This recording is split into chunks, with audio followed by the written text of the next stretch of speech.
बेबायदिनो माखासे स्कुल आरो कलेज माने भेन्सार माने जिखिनि प्रभिन्सियेलाइजेसननि बाथ्रा माने बेखौ बिटिआर सुक्तिनि गेजेरजों दिनै बिटिआरनि मोनबा जिल्लानि सिङाव दिनै 10खान कलेजखौहाय माने प्रभिन्सियेलाइज खालामग्रोनाय जाबाय। सरकारि माने खामानि मावदों माने जोङो दाबि माने खालामग्रा मोनसे आफाद हिसाबै माने आरो जोंहा जिहेतु माने आसाम सरकारजों माने जिहेतु जोङो बेखौ माने रायलायबाय थादों आरो बिटिसि सरकारजोंबो जोङो बेखौ रायलायबाय थादों जे जोङो दाबिबो होबाय थादों जे जेरैखि जाया माने थिसननांगौ फोरोंगिरिया थोजासे जानांगौ बबे लामाजों बबे राहाजों सरकारा थिसनो बे सरकारनि खोथा नाथाय जोंहा माने जितु फरायसा आफाद आरो फरायसाफोरनि जेंना जेंगोनानि बा सोलोंथाइनि जेंना जेंगोनानि बाथ्राखौ लानो जों जिहेतु खामानि मावबाय थायो बेनि सिफुं जानायनि बाथ्राखौ जोङो दिनै लाबाय थादों।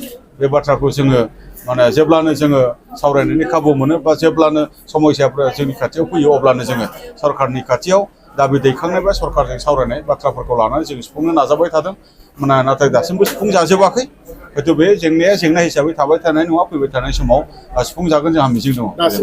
दासिमाव माखासे माने जिखिनि माने फरायसालिफोरनि जेंनाफोर दा बेवहाय थांनाय माखासे समाव जे माखासे टेट माने क्वालिफाइड माने स्टुडेन्टस केन्डिडेट्सफोर दङ बिथांमोनखौ थिसननायखौ जोङो नुदों लोगोसेयै नोङो सेकेन्डारि टेट बिनि गेजेरजोंबो फोरोंगिरि थिसननायखौ जोङो नुदों आरो लोगोसे बेबायदिनो माने माखासे गोजौ फरायसालिफोराव माने गाहाय फोरोंगिरि बा प्रिन्सिपालनि माने पस्टआ खालि जानानै दंमोन बेखौबो माखासे सुफुं जानायखौ जोङो नुदों आरो बेबायदिनो माखासे स्कुल आरो कलेज माने भेन्सार माने जिखिनि प्रभिन्सियेलाइजेसननि बाथ्रा माने बेखौ बिटिआर सुक्तिनि गेजेरजों दिनै बिटिआरनि मोनबा जिल्लानि सिङाव दिनै 10खान कलेजखौहाय माने प्रभिन्सियेलाइज खालामग्रोनाय जाबाय। दा बेवहाय सरकारा खोनासंथाय नङा जोंनि दाबि दावा बा जोंनि डिमान्डफोरखौ बा जोंनि स्टुडेन्टसफोरनि निड्सफोरखौ सुफुंनो थाखाय बिथांमोनाबो नाजाबाय थादों। बिथांमोनखौ जिखिनि खामानि मावदों बिनि थाखाय जोङो साबायखर बावदों आरो जिखिनि समस्याफोर दंबावो बेखौ सुफुंनांगौनि थाखाय जेन बिथांमोना गोख्रोङै आरो सांग्राङै खामानि मावो बेखौ जों जेब्लायबो दाबि दैखांगोन। नोंथाङा गारि मटरनि बिगोमा जानो गोसो दं नामा? जुदि गारि मटरनि बिगोमा जानो गोसो दं अब्ला नोंथांमोननि थाखाय मोनसे गोजोनथाव खौरां 100 रांनि लटारि टिकेटआ नोंथांनि जिउखौ सोलायहोनो हागौ। थारैनो खाफालाव दंब्ला ना गोरानाबो बिदै दैयो होननाय बादि 100 रांजोंनो नोंथाङा खाफाल दंब्ला जायखिजाया गंसे गारिनि बिगोमा जानो हागोन।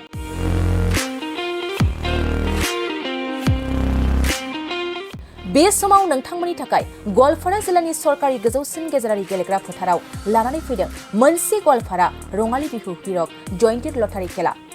100 रांजोंनो नोंथाङा गोबां लाख रांनि लाक्जारि गारि मोननो हागोन जेरै टाटा आल्ट्राबास, Mahindra Scorpio', Fronx, Sigma, Grand Vitara, WagonR, Alto' K ten, Tata Harrier, Tata Punch, Baleno' Sigma, Maruti Swift आरो महिन्द्र थार आरो बायदि बायदि।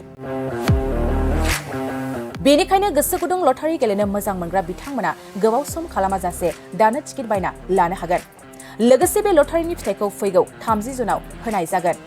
नोंथाङा आबुङै मिथिनो थाखाय 6900079427 एबा 9678954511 जानबुं नाम्बाराव कल खालामना खौरां लानो हागोन।